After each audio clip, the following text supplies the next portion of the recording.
Auzubillahiminash-shaytanir-rajim. Bismillahir-rahmanir-rahim. Dear students, Assalamu alaikum. Today is our third lecture of online lecturing series, and in this lecture we will be studying properties of linear time invariant systems, and will be analyzing systems that are described by linear constant coefficient difference or differential equations. The learning goals for today's lecture will be by considering convolution as an algebraic operator. It has certain algebraic properties. We will be first studying those algebraic properties. Then we will be studying system properties relevant to linear time invariant systems specified by its impulse response. We will be studying unit step response, and finally studying the system that will be described by linear constant coefficient difference or differential equations. In the last lectures, we studied how to represent input signal x of n or x of t as a linear combination of shifted impulses, and by using the property of linearity along with time invariance and the impulse response, we found out that output y of n or y of t can be represented as linear combination of shifted impulse responses. In this lecture, we will be starting with properties of LTI system, and first we will be studying the algebraic properties of convolution. Considering convolution as algebraic expression, it has certain number of algebraic properties. The first one is commutative property. Commutative property states that x of n convolved with h of n is equivalent to h of n convolved with x of n, and this also holds true for continuous time. This can be easily verified by simply changing the variables, and we can show that x of n convolved with h of n is equal to h of n convolved with x of n. In other words, we can say that role of x of n and h of n can be interchanged. That is, the output of LTI system when input is x of n and impulse response is h of n is equivalent to or identical to considering h of n as an input and unit impulse response as x of n. By using this commutative property, we can say that as previously by solving the examples of convolution, we were fixing the signal x of n and flipping and shifting the impulse response. By using commutative property, we can fix the signal, that is fix the impulse response, and flip and shift the input signal x of k. The second property is distributive property, and we said that convolution distributes over addition. It can be stated that x convolved with sum of h1 and h2 is equivalent to x convolved with h1 and x convolved with h2, and the result is summed up. This can be represented graphically, that two systems having impulse responses h1 of t and h2 of t connected in parallel can be replaced by single LTI system having impulse response h of t as the sum of the impulse responses of the systems connected in parallel. Or in other words, we can say that two systems having impulse responses h1 of t and h2 of t having identical input, the outputs can be added together. This distributive property along with commutative property can also be written like this, that if x of n is, that is input is sum of two signals, and it is applied as an input to the system, it can be represented as x1 of n convolved with h of n and x2 of n convolved with h2 of n, and finally summing the result of these two convolutions. This will be explained by the help of an example. Consider a signal x of n which is represented like this, which is sum of two signals, and impulse response of the system is u of n, that is unit step. As we see that this signal x of n is non-zero along entire n axis, we can split it in as a sum of two signals. By direct evaluation of this convolution is somehow tedious, so splitting the signal and solving it as a two simple convolutions using commutative and distributive property is better choice. We are considering x1 of n as half power n u of n and x2 of n as this signal. These two sub problems have already been solved in example number 2.3 and 2.5. To find out the output y of n, we can sum up the results of these two convolutions. The third property is associative property. Associative property states that x convolved with result of convolving h1 and h2 is equivalent to x convolved with h1 and result convolved with h2 of n, both for continuous time and discrete time. It does not matter how we group the terms together, or in other words, we can change the order of the cascade of the LTI systems, which is graphically represented over here, considering that x of n is applied as an input to a system having impulse response h1 of n, and the output of this LTI system represented as w of n is applied to the other system having impulse response h2 of n to produce the output y of n. We can change we can represent these two systems as a single system. That is, impulse response of the two systems will be considered as a single system h of n, and we can change the order of these two systems by using the commutative property, and it can be represented like this: x of n convolved with h2 of n and the result convolved with h1 of n. The order in which they are cascaded does not matter, but however, if the system is nonlinear, the cascaded order cannot be changed. Now moving towards the system properties, we will be studying the issue of memory, the causality, invertibility and stability. Starting with memory, we said that a system is memoryless if output at any time depends on input at that time. For the case of discrete time, we say that if impulse response h of n is equal to 0 for n not equal to 0, we say that system is memoryless. And in this case, the impulse response will be having form like this, that h of n is equal to a scaled impulse, where k is a constant.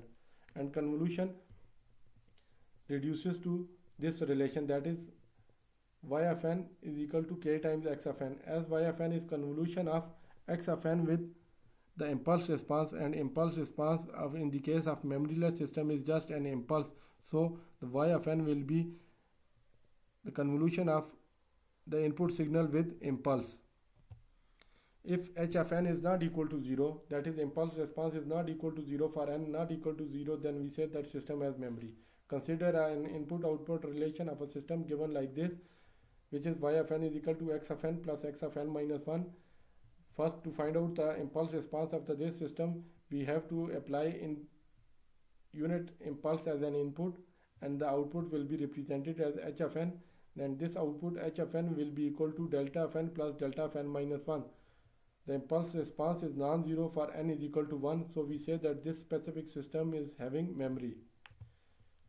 LTI system will be memoryless if its impulse response is 0 for t not equal to 0, and such a system will be having input-output relation in this form, that y of t will be equal to k times x of t, and the impulse response of LTI system, which is memoryless system, will be just a scaled impulse. And for the value of k, if we consider k in this equation D and equation A equal to 1, then the system becomes identity systems, and the unit impulse response will be unit impulse. When the unit impulse response is unit impulse, then the convolution integral and convolution sum will be represented like this, that x of n will be convolved with delta of n, or x of t will be convolved with delta of t. The second property is invertibility of LTI system. We say that a system is invertible if there exists another system which, when connected in series, produces output equal to input. An LTI system is invertible, then it has a LTI inverse. And we say that if an impulse response of the system is h of t, then the inverse system will be having impulse response hi of t. And when these two systems are connected in cascade, the final output will be the original input. That is, if x of t is convolved with the LTI system having impulse response h of t to produce the output y of t. If this y of t is applied as an input to another system which has impulse response which is inverse of this system, then the output will be represented as w of t, and this w of t will be equal to this x of t.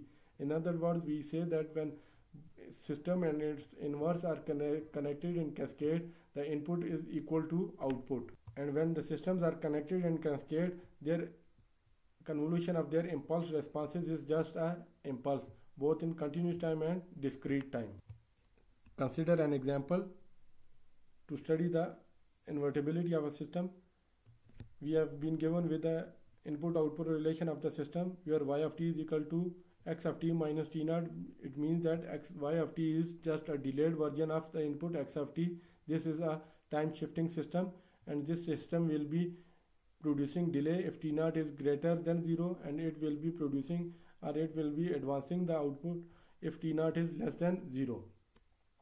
Impulse response of this system will be represented as h of t and will be equal to delta of t minus t naught, because impulse response is the output when impulse is applied as an input. Hence we say that if this is the impulse response, when input convolved with this impulse response, we get x of t minus t naught. As the input is x of t and impulse response is a shifted impulse, we say that when input is convolved with a shifted impulse, the signal just shifts to the point where impulse exists. In other words, convolution with the shifted impulse just shifts the input signal.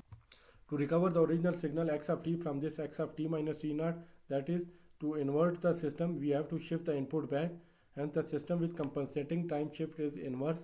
We take the inverse system having impulse response h1 of t as delta of t plus t naught, and if system and its inverse are connected in cascade, their output will be equal to an impulse. Consider another example where LTI system has impulse response h of n is equal to u of n, that is unit step.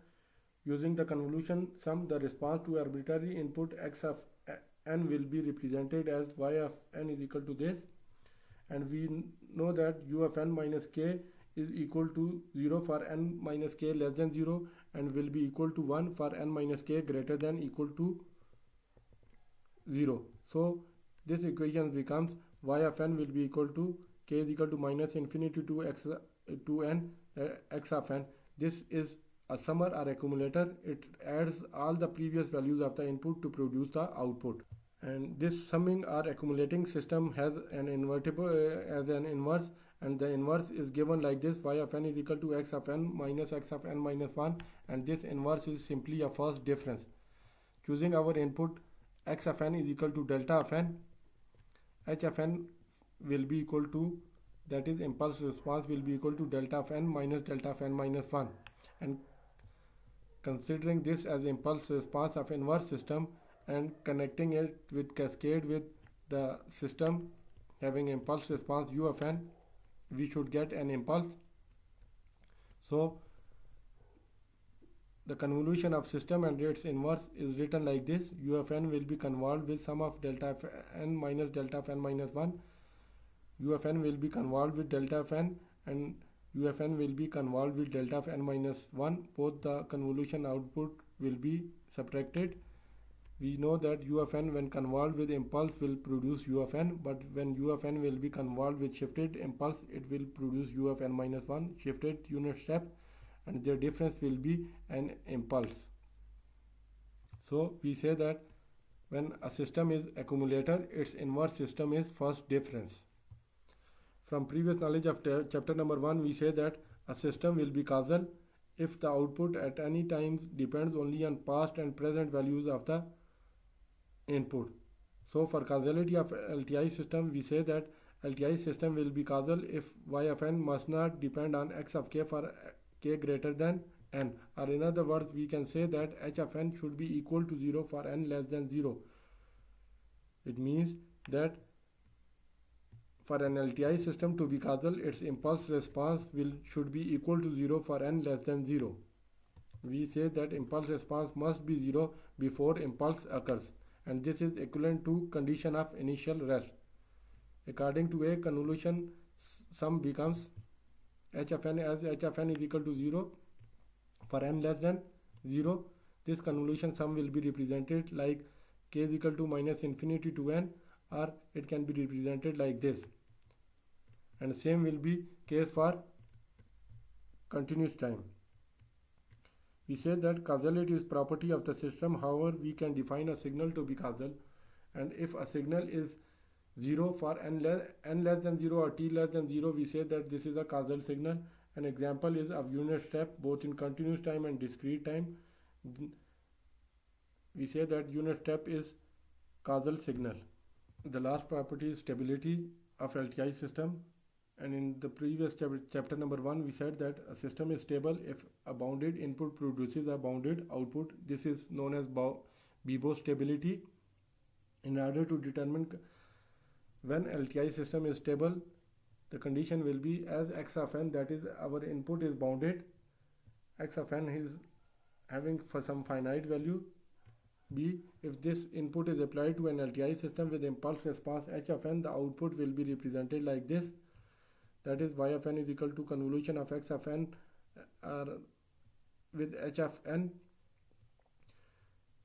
We say that magnitude of sum of set of numbers, magnitude of set of numbers is no larger than sum of magnitudes. So we say that as x of n or x of n minus k is bounded, is finite in magnitude, output y of n will be bounded or finite if this impulse response is finite or bounded, and this impulse response is finite if it is absolutely summable. And if this impulse response is finite and input is already finite, we say that the output will be finite and it will be stable system.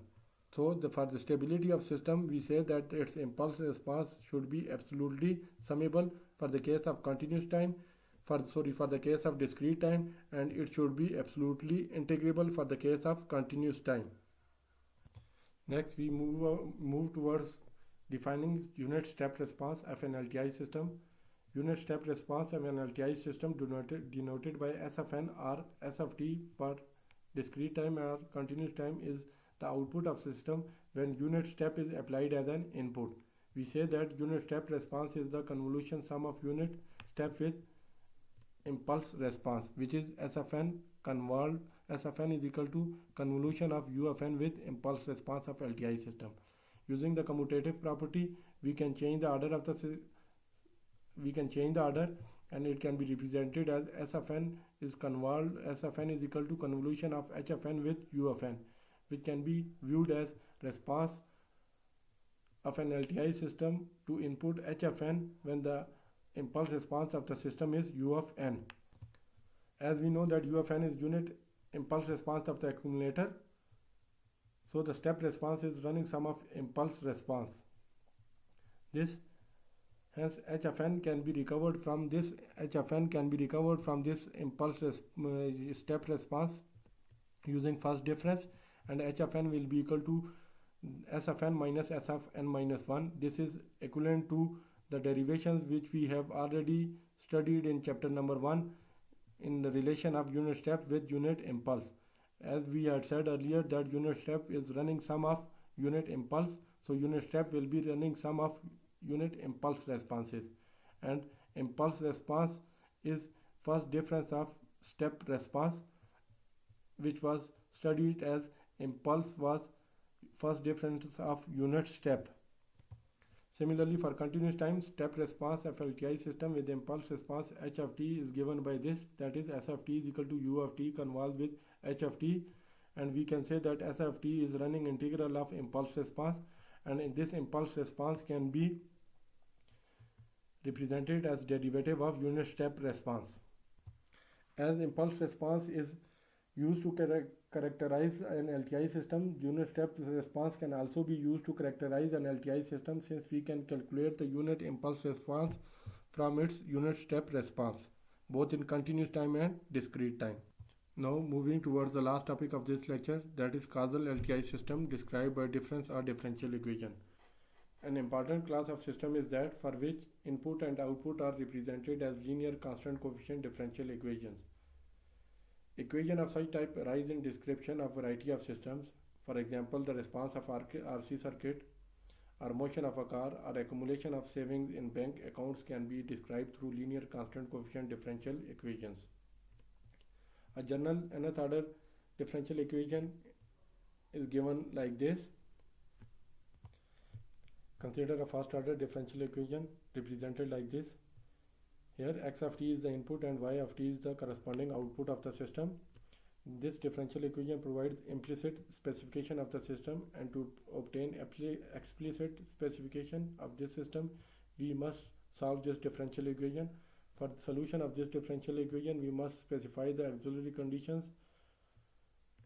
This equation can be solved by supposing x of t as k into e raised to power 3t into u of t, where k is real number.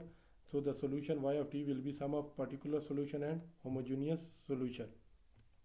To find out the particular solution, as we have considered that x of t is equal to k into e raised to power 3t u of t, we assume that y of t is equal to y into e raised to power 3t u of t. Substituting this equation a and b in equation number 1 and differentiating, we get this. It is simple. Rearranging and simplifying, we get y is equal to k by 5. So our particular solution will be equal to k by 5 e raised to power 3t into u of t, or it can be represented as k by 5 e raised to power 3t into for t greater than 0. To find out homogeneous solution, we assume a solution of the form that is a into e raised to power st, and the homogeneous equation is represented like this. Substituting this value and differentiating, we get this, and after simplification we get that s is equal to minus 2. So substituting the value of s in this homogeneous solution, we get a into e raised to power minus 2t, which is a solution of this homogeneous equation. So the output y of t or solution y of t will be represented at a into e raised to power minus 2t plus k by 5 into e raised to power 3t for t greater than 0. To find out the value of unknown a, we will be using the auxiliary conditions, and the auxiliary conditions for this causal LTI system will be condition of initial rest, that is, if x of t is equal to 0 for t less than 0, condition of initial rest specifies that y of t will also be equal to 0 for t less than 0. In other words, we are saying that y of 0 will be equal to 0. Substituting this in equation D, it comes out that a is equal to minus k by 5. So the solution of this differential equation will be equal to y of t is equal to k by 5 e raised to power 3t minus e raised to power minus 2t for t greater than 0, or it can be written as y of t is equal to k by 5 e raised to power 3t minus e raised to power minus 2t u of t.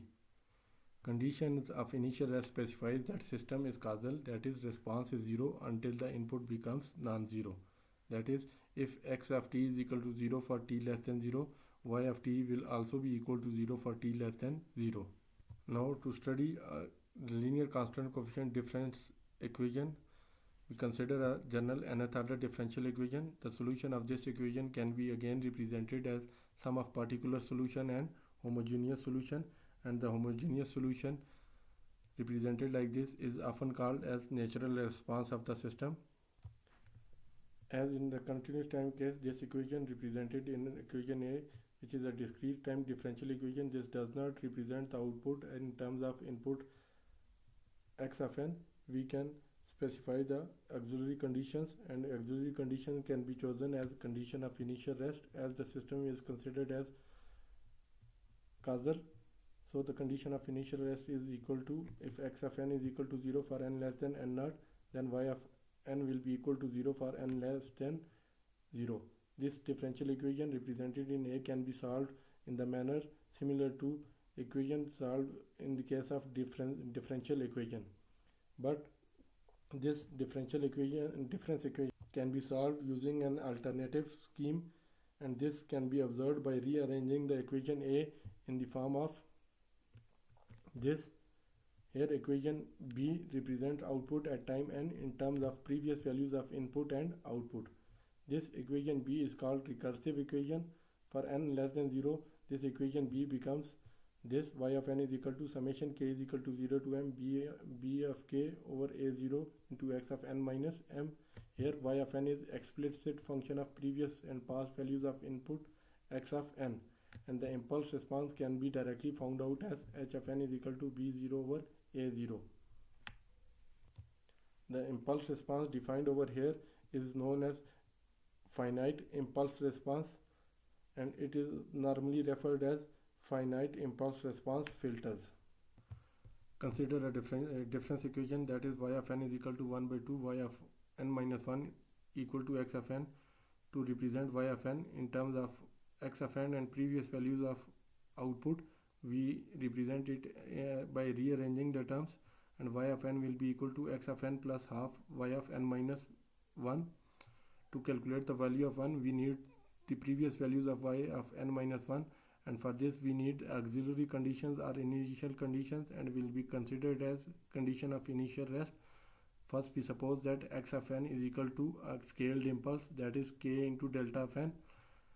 So x of n will be equal to 0 for n less than or equal to minus 1. The condition of initial rest becomes y of n will be equal to 0 for n less than or equal to minus 1. In other words, when